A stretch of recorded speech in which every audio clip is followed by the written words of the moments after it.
Hi! ఈరోజు అయితే నేను ఎప్పుడు కుకింగే కాకుండా నేనైతే ఈరోజు ఒక ఇంపార్టెంట్ వీడియోతో వచ్చేసాను. అదేంటంటే మన సాలరీ మనకు సరిపోకపోతే ఏం చేయాలి? ఫస్ట్ ఆప్షన్ ఏంటంటే సాలరీ సరిపోవట్లేదు అనుకుంటున్న వాళ్ళందరికీ ఫస్ట్ మీ ఇన్‌కమ్ సోర్స్ పెంచుకోవడానికి అవకాశం ఉందా చూసుకోండి. అంటే ఇప్పుడు ఖర్చులు చాలా ఎక్కువైపోయి నేను ఒప్పుకుంటాను. అందరి పరిస్థితి అలాగే ఉంది. బట్ మనం ఎంత సంపాదిస్తున్నా అందులోంచి సేవింగ్స్ ఏమీ చేయలేకపోతున్నాము. ఇన్వెస్ట్‌మెంట్స్ ఏం చేయలేకపోతున్నాము. లేకపోతే డబ్బులు అస్సలు మిగలట్లేదు. 10థ్ తారీఖో, 15థ్ తారీఖో డబ్బులన్నీ ఖర్చయిపోతున్నాయి. ఇంకా నెక్స్ట్ మంత్ ఎలా గడపాలి అన్నది క్వెషన్ మార్క్ అయిపోతోంది అనుకుంటే మాత్రం నేను ఎవ్రీ సండే ఒక సీరీస్ ఆఫ్ వీడియోస్ చేద్దాం అనుకుంటున్నాను. సో కుకింగ్ ఛానల్‌లో ఈ వీడియోస్ ఏంటి అనుకోకండి. మీ అందరికీ తెలుసు కదా, నేను 15 ఇయర్స్‌గా ఇన్సూరెన్స్ ఏజెంట్‌గా వర్క్ చేస్తున్నాను.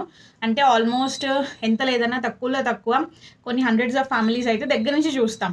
ఎందుకంటే పాలసీ చేద్దాం అనుకునే వాళ్ళలో చాలామంది ఫస్ట్ బేసిక్ ఫైనాన్సెస్ అయితే డిస్కస్ చేస్తారు. కొంతమంది ఓకే మాకు మేము తెలుసు అని నమ్మిన వాళ్ళు ఇంకొంచెం ఎక్కువ డీప్‌గా కూడా ఫైనాన్సెస్ డిస్కస్ చేయడం, కొంచెం మంచి అడ్వైస్ తీసుకోవడం అలాంటివి చేస్తుంటారు. సో అపార్ట్ ఫ్రమ్ ఎవ్రీథింగ్ నేను చూసింది ఏంటంటే చాలామందికి డబ్బులు దాచుకోవడం అన్నది చాలా ప్రాబ్లం అయిపోతుంది. చాలామందిని మీరు మంత్లీ లెక్కలు రాస్తూ ఉంటారా అంటే అంతా ఆటోమేటెడ్, లేకపోతే రాయడానికి ఏముంటుందండి మాకు తెలిసిన లెక్కలే అనుకుంటారు. బట్ అలా చేయొద్దు. ఫస్ట్ నేను కొన్ని టిప్స్ చెప్తాను. అవైతే ఫాలో అయ్యి మీ ఎక్స్‌పెన్సెస్ అసలు ఎక్కడ ఎక్కువ అవుతున్నాయి, ఎక్కడ తక్కువ అవుతున్నాయి, అసలు ఏమేమి ఉన్నాయనేది తెలుసుకోవడానికి ట్రై చేయండి. ఇదైతే మా monthly accounts book. Okay. So ఇది నేను ఆల్మోస్ట్ 2 ఇయర్స్ ముందు స్టార్ట్ చేసింది. సాలరీ వచ్చే ముందే డీటెయిల్స్ అయితే చూపించను. జస్ట్ ఓవర్‌వ్యూ అయితే చెప్తాను వినండి. అయితే సాలరీ వచ్చే ముందే మా సాలరీలోంచి దేనికి ఎంతెంత ఎక్కడెక్కడ వెళ్తాయి, రెంట్ అవ్వచ్చు, క్రెడిట్ కార్డ్ బిల్ అవ్వచ్చు. First credit card bill pay చేయాలి కదా. సో మీ డేట్‌ని బట్టి మాదైతే ఫస్ట్ పే చేయాలి. సో అది మా మా ఇంటి ఎక్స్‌పెన్సెస్ లెక్కలు అవి నేనే చూస్తాను మా ఇంట్లో. సో మా వారికి సాలరీ వచ్చాక రెంట్ ఎంత, క్రెడిట్ కార్డ్ ఎంత పే చేయాలి, మంత్లీ ఎక్స్‌పెన్సెస్‌కి ఎంత పెట్టుకోవాలి, అలాగే ఎవరి దగ్గరైనా హ్యాండ్ లోన్ తీసుకొని ఉంటే ఎందుకు ఇవ్వాల్సి వస్తుంది, ఎప్పుడు ఇవ్వాలి అన్నది. అండ్ ఇంకా మిగిలిన ఇన్వెస్ట్మెంట్స్ కోసం ఎల్ఐసి అవనివ్వండి, ఎస్ఐపీలు అవనివ్వండి, లేకపోతే మిగిలిన అన్ని రకాల ఇన్వెస్ట్మెంట్స్ కోసం ఏమంత ఎంత, అండ్ అది కాకుండా స్కూల్ ఫీజు కోసం ఇలాంటివన్నీ రాసుకుని అయితే ఉంచుకుంటాను. నేను ముందుగానే రాసుకుంటాను. 15వ తారీఖుకి క్రెడిట్ కార్డ్ బిల్ వచ్చిన వెంటనే నేను ఇది రాసుకొని ఉంచుకుంటాను. Rent, credit card, monthly expenses, ఇంకా ఇవ్వాల్సినవన్నీ ఒక పేజ్‌కి 1 సైడ్ అవి, అండ్ ఒక పేజ్‌కి 1 సైడ్ ఇన్వెస్ట్మెంట్స్ కింద ఏమేమి వెళ్తున్నాయి. ఎందుకంటే మనం ఇది డిఫరెన్షియేట్ చేయకపోతే ఇప్పుడు నేను ఇన్వెస్ట్మెంట్స్, మంత్లీ ఎక్స్‌పెన్సెస్ కలిపేసాను అనుకోండి, అబ్బా అంతా ఖర్చు అయిపోతున్నట్టే అనిపిస్తుంది.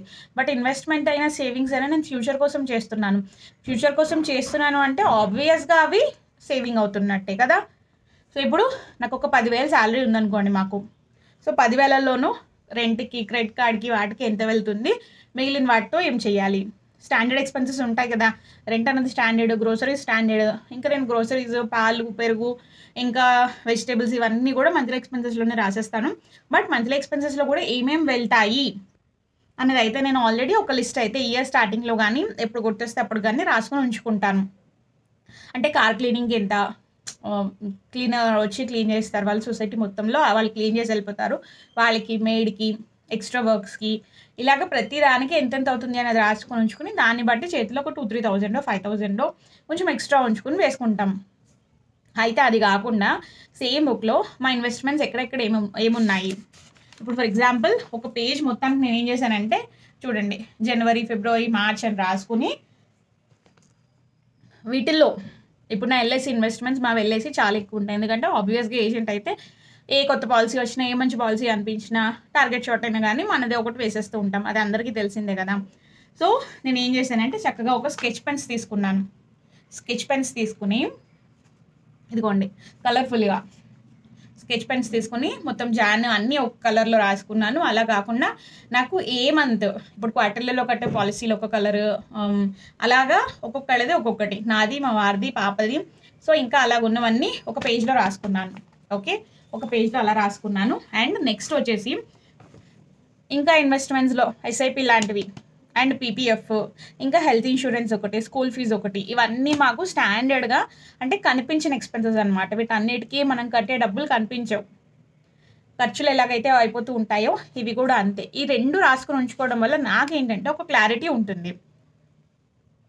మెయిన్ ఓకే, నేను ఇప్పుడు ఏప్రిల్లో కట్టాల్సింది కట్టేసాను, మేలో కట్టాల్సింది కట్టాలి, జూన్లో ఏమీ లేదు, డిసెంబర్లో లేదు. సో నాకు అలాగా ఒక క్లారిటీ ఉంటుంది. అలా కాకుండా అదే కాకుండా ఇంకా ఎస్ఐపి లాంటివి. ఓకే, ఎస్ఐపి నాకు మంత్కి ఇంత ఈ అకౌంట్ నుంచి వెళ్తాయి, బ్రాకెట్స్లో అది కూడా రాసుకోండి. మీకు ఈఎంఐలు ఉన్నాయి, ఈఎంఐ కూడా రాసుకోండి. కార్ ఈఎంఐ ఉంది, హోమ్ ఈఎంఐ ఉంది, లేకపోతే పర్సనల్ లోన్ ఉంది, దానికి ఈఎంఐ వెళ్తూ ఉంటుంది. అవన్నీ రాసుకోండి. అండ్ ఇంకా మీ ట్యాక్స్ సేవింగ్ కోసం ఎన్పిఎస్ స్టార్ట్ చేశారనుకోండి, ఎన్పిఎస్ కూడా మంత్లీ ఎంత పెడతాను, లేకపోతే ఇయర్కి ఒకేసారి ఎంత పెడతాను, ఆర్డీఎల్కి ఎంత వెళ్తాయి, ఎఫ్డీఎల్కి ఎంత వెళ్తాయి, అలాంటివన్నీ రాసుకుని ఉంచుకోండి. ఇప్పుడు ఇవన్నీ రాసుకున్నాక, ఇవన్నీ వేసుకున్నాక మీకు ఒక ఐడియా వస్తుంది. ఇప్పుడు మంత్ స్టార్టింగ్ కాదు ఇది, ఇంకా ఈరోజు 25th. బట్ ఈ 5 డేస్లోనూ మీరు గ్రౌండ్ వర్క్ చేసుకొని ఉంచుకోండి. ఈరోజు సండే, రేపు మండే చాలా మందికి హాలిడే. సో ఈ వర్క్ చేసుకొని ఉంచుకోండి. నాకు ఎల్ఐసీలకి ఇంత వెళ్తుంది, ఎస్ఐపీలకి ఇంత వెళ్తుంది, ఇక్కడ చీటీలు కట్టే వాళ్ళు చాలా మంది ఉంటారు, చీటీకి ఇంత వెళ్తుంది, ఇంత వస్తుంది. ఇవన్నీ ఎప్పుడెప్పుడు ఏమొస్తాయి, వాటిని ఎలా ఏం చేస్తున్నారు అన్నది ఉంచుకోండి. ఎమర్జెన్సీ క్యాష్ కోసం క్యాష్ ఎక్కడ ఉంచుకోవాలి. కొంతమంది ఇళ్లలో ప్రిఫర్ చేసే వాళ్ళు చాలా తక్కువ ఉన్నారు. క్యాష్ విత్డ్రా చేసి ఇంట్లో పెట్టుకుందాం అనుకున్న వాళ్ళు చాలా తక్కువ ఉన్నారు. వాలెట్స్లో పెడదామా, లేకపోతే ఏదైనా అకౌంట్లో పెట్టేసి అకౌంట్లో పెట్టి ఉంచుకుందామా, లేదు అకౌంట్లో ఇంకా వడ్డీ తక్కువ వస్తుంది కాబట్టి ఒక ఎఫ్డీనో ఏదో వేద్దామా, లేకపోతే డెట్ ఫండ్లో పెడదామా, మీ ఇష్టం. బట్ ఈరోజు కూర్చుని క్లాసిఫై చేసుకోండి అసలు మీకు ఎన్ని డబ్బులు వస్తున్నాయి, ఎక్కడెక్కడ వెళ్తున్నాయి అన్నది. అప్పుడు ఫస్ట్ కల్లా మీరు మీ పేమెంట్స్ అన్నీ around 1st or 2nd or 3rdకి ఆటోమేట్ అయిపోయేలా చూసుకోండి. ఇప్పుడు ఫర్ ఎగ్జాంపుల్ నా ఎస్ఐపీలు ఉన్నాయంటే నావన్నీ మధ్యలో దొరికినప్పుడు పెట్టాను అలాగా.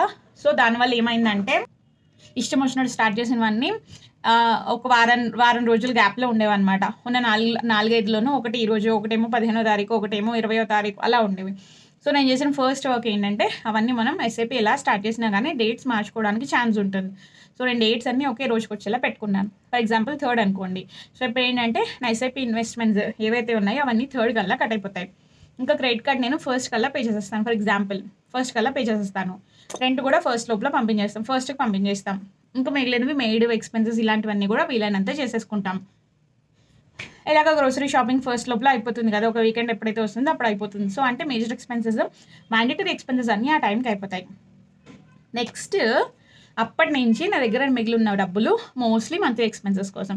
మంత్లీ ఎక్స్పెన్సెస్ కూడా స్టాండర్డ్ ఎక్స్పెన్సెస్ అని ఉండవు. చాలా మంది చేసేది ఏంటంటే నాకు ఇప్పుడు ఒక 15,000 అవుతుంది అనుకుంటే 15,000 చేతిలో ఉంచుకుంటారు.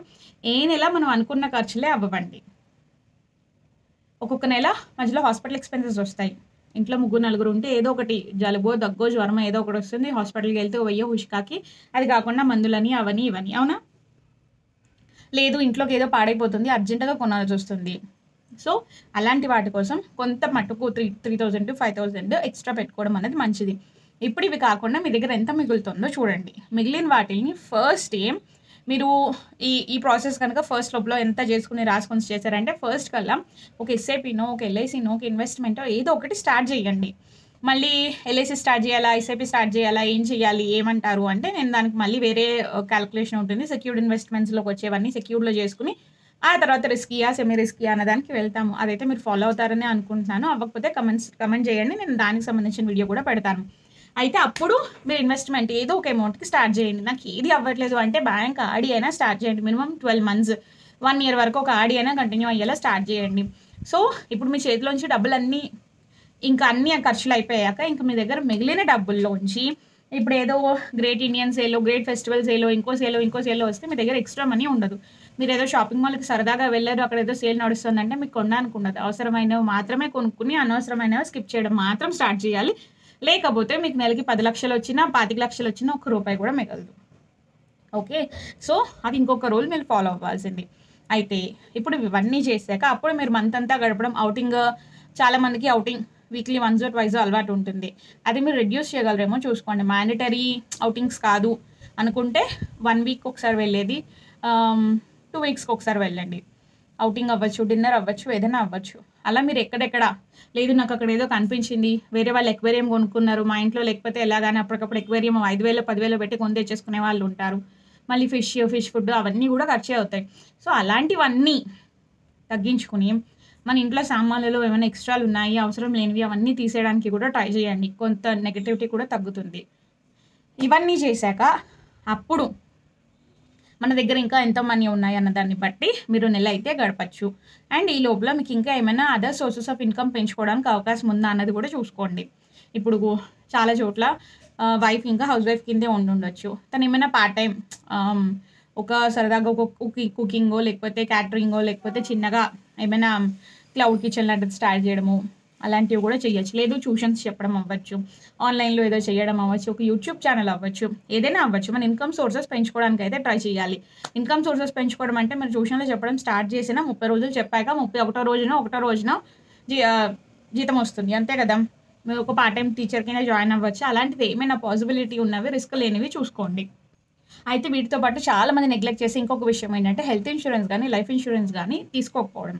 హెల్త్ ఇన్సూరెన్స్ ఎందుకు తీసుకోవాలి అంటే మీకు ఆఫీస్ నుంచి ఒక 10-15 lakhs వరకు కవరేజ్ ఉందనుకోండి, okay you are well covered, మీకు ఇంకా అవసరం లేదు. బట్ ఒకవేళ మీకు కనుక ఒక 2-3 lakhs కవరేజ్ ఉంది అంటే నలుగురికి ముగ్గురికో ఇద్దరికో 2-3 లక్షలు సరిపోతుందని అపోహలో మాత్రం ఉండకండి. చిన్న దోమ కొట్టినా, చిన్నగా ఎవరైనా మన తప్పు లేకుండా యాక్సిడెంట్ జరిగినా కానీ మనం హాస్పిటలైజ్ అవ్వాల్సి వస్తే వాళ్ళు లక్షలు బిల్ తీసుకుంటారు తప్ప మన దగ్గర అయ్యో మీకు 2-3 lakhs కవరేజ్ ఉందా అండి, ఓకే అండి మేము 2-3 lakhs వరకే బిల్ చేస్తామని అయితే ఏ హాస్పిటల్ వాళ్ళు చెప్పరు. సో సఫిషియెంట్గా కవర్ చేసుకోండి. దానివల్ల ఏంటంటే ఒక 25,000 హెల్త్ ఇన్సూరెన్స్ కోసం ఖర్చు పెట్టాల్సి వచ్చినా ఒక 5 లక్షలు 10 లక్షలు మీ జేబులోంచి పెట్టాల్సిన అవసరం రాకుండా ఉంటుంది. ఫస్ట్ది. సెకండ్ది, మీ ఇన్కమ్కి తగినంత లైఫ్ ఇన్సూరెన్స్ కవరేజ్ కూడా తీసుకోండి. దానివల్ల ఏంటంటే మనకి ఏమైనా జరిగితే మన ఇంట్లో వాళ్ళు అప్పటికప్పుడు ఇన్కమ్ స్టార్ట్ చేసేలేరు కదా. 2nd క్లాస్లో 3rd క్లాస్లో చదువుతున్న పిల్లలు, 5th క్లాస్ 10th క్లాస్లో చదువుతున్న పిల్లలు ఉంటే మన ఇంటి ఖర్చుల కోసం మన నెలల డబ్బులు ఇవ్వడం ఎంత ముఖ్యమో, మనం లేకపోతే వాళ్ళు ఇల్లు గడిచేలాగా, వాళ్ళకి ఇల్లు గడవడానికి సరిపడా డబ్బులు ఉండేలాగా ఒక ప్రొవిజన్ చేయడం కూడా అంతే ముఖ్యం.